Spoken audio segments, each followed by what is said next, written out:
Once upon a time, in a small village surrounded by thick forests, there lived a young man named Tunde. Tunde was known for being playful, sometimes too playful. He would often joke about things that the elders of the village said were sacred or serious. One evening, Tunde and his friends were playing a game of hide-and-seek near the village cemetery. The sun was setting, and the orange glow painted the sky, but the cemetery was dark and silent. Tunde's friends warned him not to go too close to the graves. "Don't mess around there," one of his friends, Sola, whispered. "The spirits don't like it." But Tunde laughed and shrugged. "Spirits? That's just a story to scare children," he said boldly. He wanted to prove he wasn't afraid of anything. As the game went on, Tunde felt the need to relieve himself. Instead of walking a little farther into the bush, he chose a grave nearby. The grave was old, with moss growing on the tombstone, and it had an eerie silence around it. With a smirk on his face, Tunde said to himself, "It's just dirt like everywhere else." Then, he unzipped his trousers and urinated on the grave. The air around him suddenly became cold, and the rustling of the leaves stopped. It was as if the whole world was holding its breath.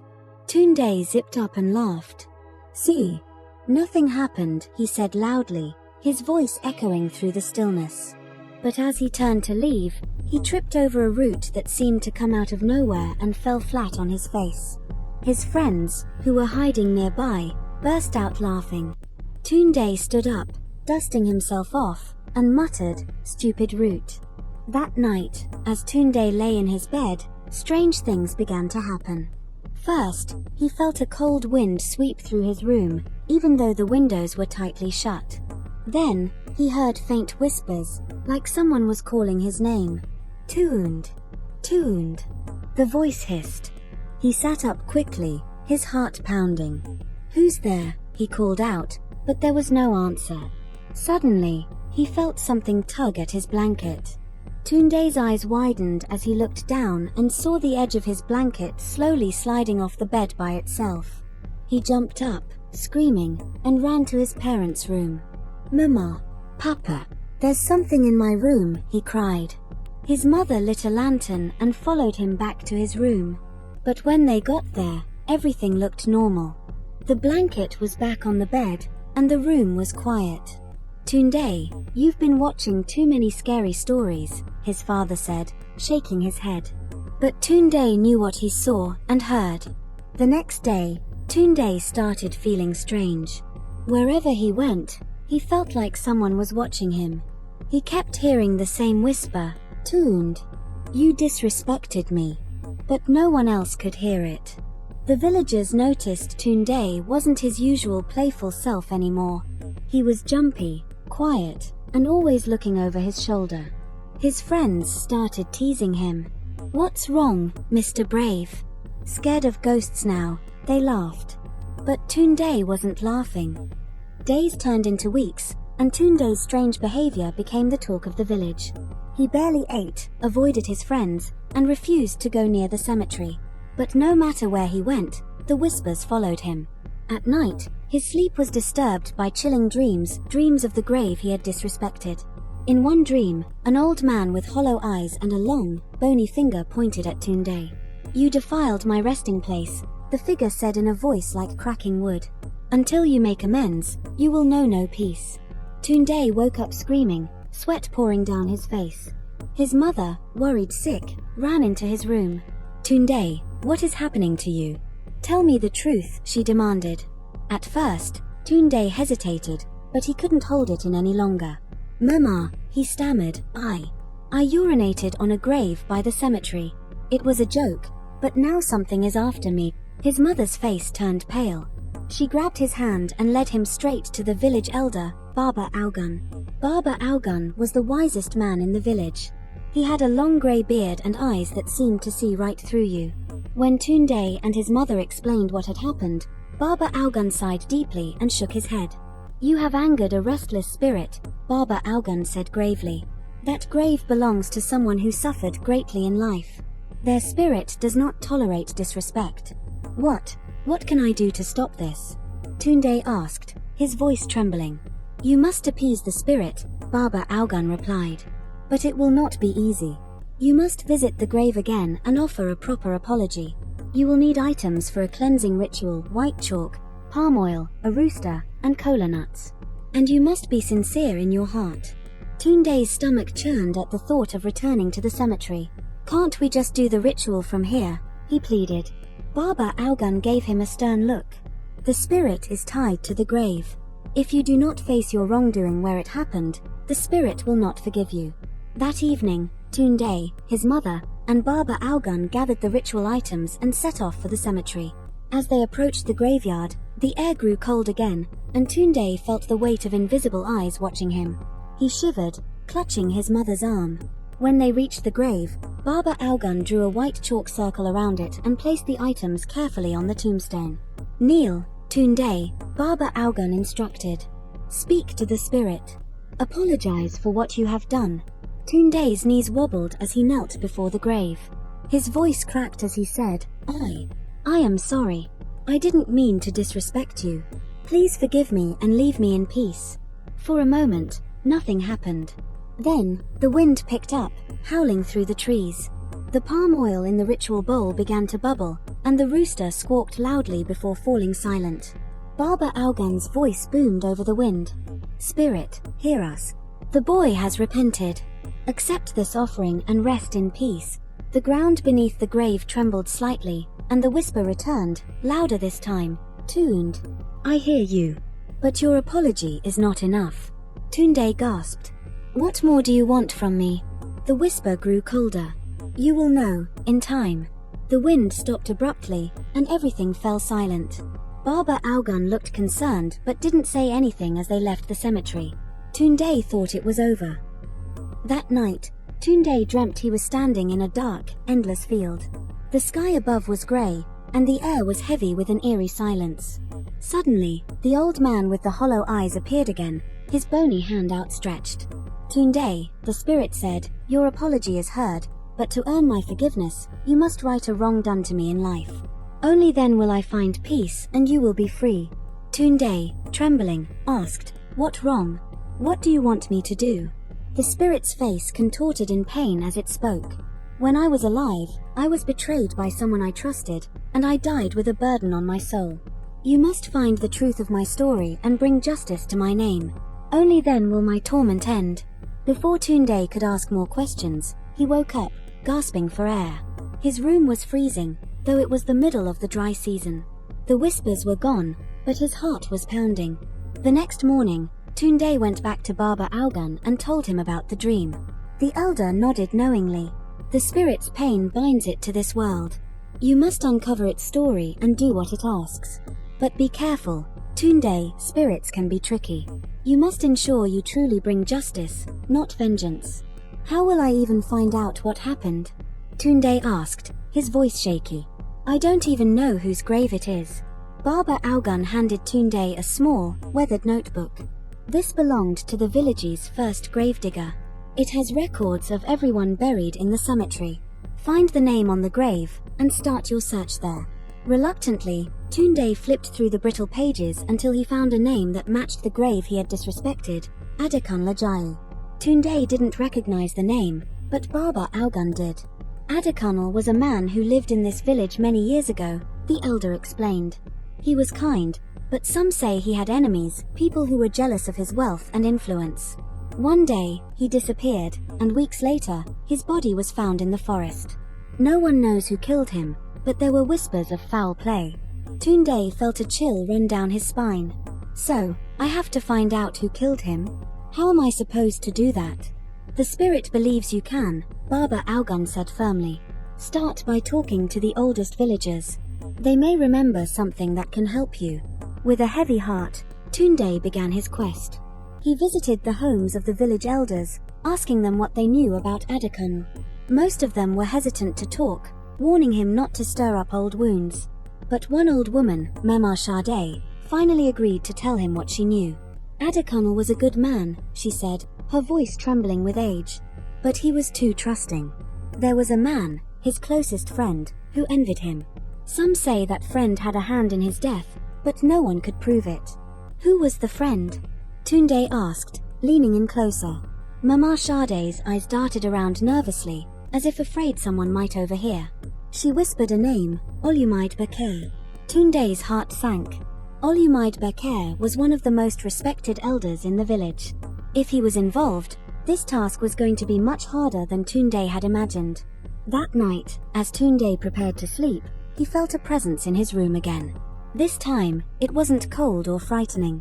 It was as though someone was silently urging him forward, guiding him to uncover the truth. But the closer Tunde got to the truth, Tunde lay in his bed, staring at the ceiling, his mind racing. He couldn't shake the name Olumide Bekir from his thoughts. How could one of the most respected elders in the village be involved in something so sinister? The weight of the task ahead made him feel small, but he knew he couldn't stop now. The next morning, he decided to approach Olumide cautiously. He went to the elder's compound, pretending to seek advice on a personal matter. Olumide, a tall man with a booming voice and sharp eyes, welcomed Tunde with a smile. "Ah, young Tunde, what brings you to my humble home?" Olumide asked, gesturing for Tunde to sit on a wooden stool. Tunde cleared his throat.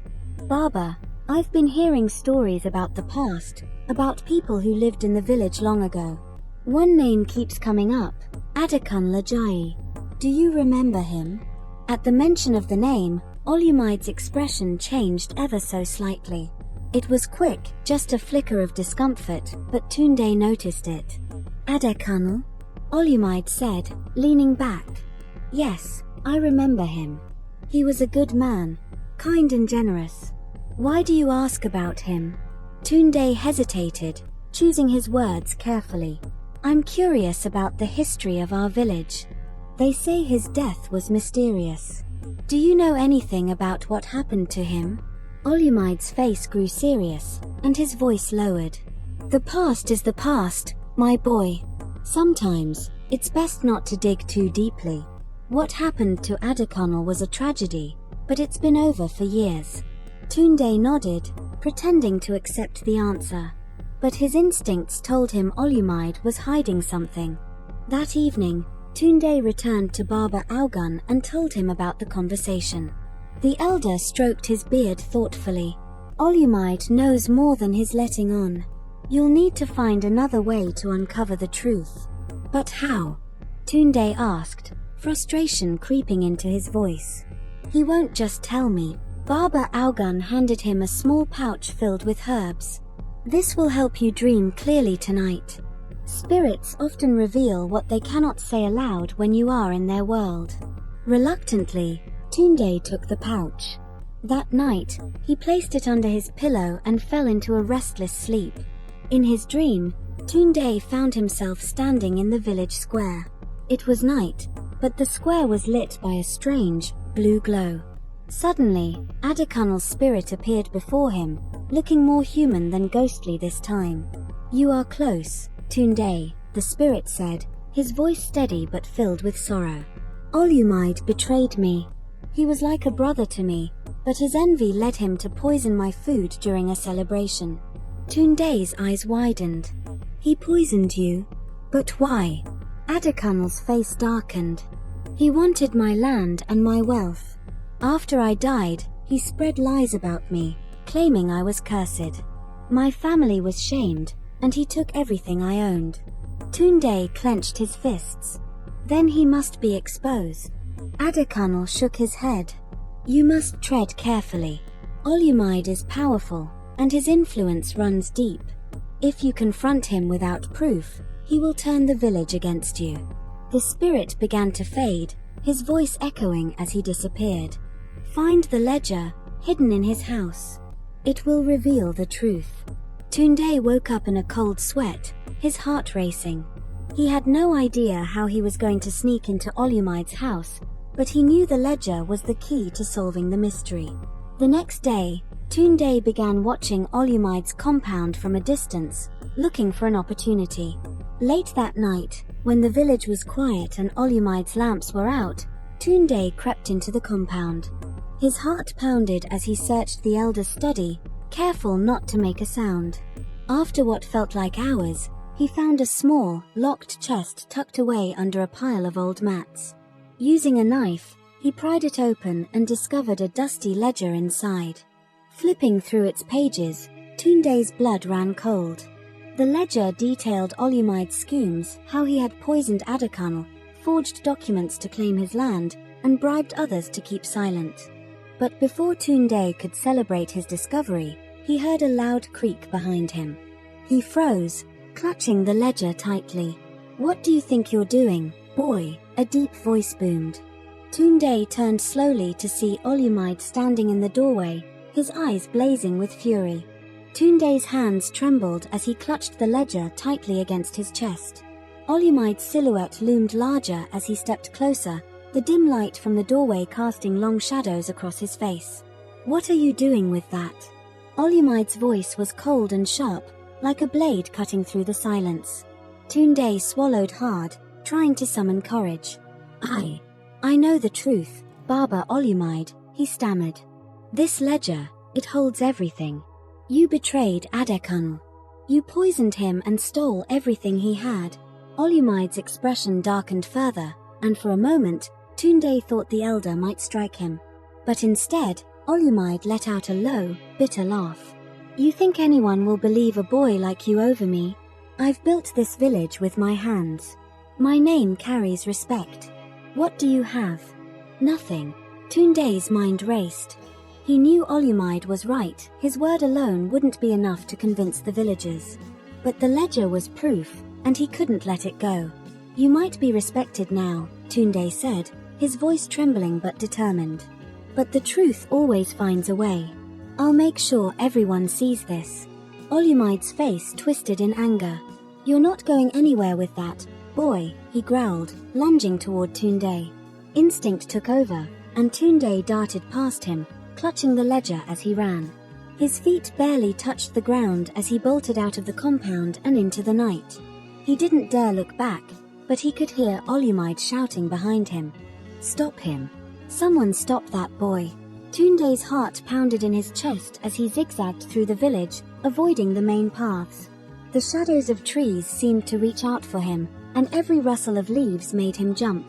He didn't stop running until he reached Baba Augun's hut. He banged on the door frantically. "Baba Augun, open up, please." The elder opened the door, his face creased with worry. "Tunde, what's happened?" Tunde stumbled inside, breathless, and thrust the ledger into Baba Augun's hands. "This is it. This is the proof. Olumide killed Adekunle and stole everything." Baba Augun's eyes widened as he flipped through the ledger. He nodded grimly. "This is powerful evidence, Tunde. But you must understand, exposing Olumide will not be easy. His power runs deep, and there will be those who will try to silence you." "What do we do, Baba?" Tunde asked, desperation in his voice. "The spirit won't rest until justice is done." Baba Augun thought for a moment, then said, "We need the support of the villagers. If they see this ledger and hear the truth, they will stand with you. But it must be done carefully. Olumide is dangerous when cornered." The next day, Baba Augun gathered the village elders and some respected members of the community under the guise of an important meeting. Tunde stood nervously by his side, the ledger hidden in a cloth bag. The crowd murmured with curiosity, wondering what the meeting was about. When everyone was seated, Baba Augun stepped forward. "My people," he began, "we are here to uncover a grave injustice that has lingered in our village for many years." The crowd fell silent as Baba Augun explained the story of Adekunle Ajayi, his kindness, his mysterious death, and the whispers of betrayal that had followed. Then he turned to Tunde. "This young man, through great courage, has uncovered the truth." Tunde stepped forward, his hands shaking as he held up the ledger. "This book," he said, "proves that Olumide Bakare is responsible for Adekunle's death. He poisoned him, stole his land, and lied to all of you." Gasps and murmurs rippled through the crowd. Olumide, who had come to the meeting unsuspectingly, shot to his feet. "This is nonsense," he shouted. "That boy is lying. He's trying to ruin me." But Baba Augun held up a hand. "We will let the ledger speak for itself." As Baba Augun read aloud the entries detailing Olumide's crimes, the crowd's disbelief turned to outrage. Some villagers began to shout, demanding answers from Olumide. Others looked at him with disgust, realizing the man they respected had built his wealth on lies and betrayal. Olumide's face twisted in panic. "You don't understand," he yelled. "I did what I had to do. Adekunle was weak, he didn't deserve what he had." But the villagers were no longer listening. They turned their backs on him, leaving him standing alone in the center of the square. As the crowd dispersed, Baba Augun placed a hand on Tunde's shoulder. "You've done well, Tunde. The spirit will be at peace now." That night, as Tunde lay in bed, he felt a calmness he hadn't known in weeks. In his dreams, Adekunle's spirit appeared one last time. This time, he looked at peace. "Thank you, Tunde," the spirit said with a gentle smile. "Because of you, I can rest. May your courage bring you blessings." And with that, the spirit faded into the light, leaving Tunde with a newfound sense of strength and purpose. The villagers confronted Olumide about his crimes. Stripped of his respect and influence, he was banished from the village, a fate worse than death for a man so proud.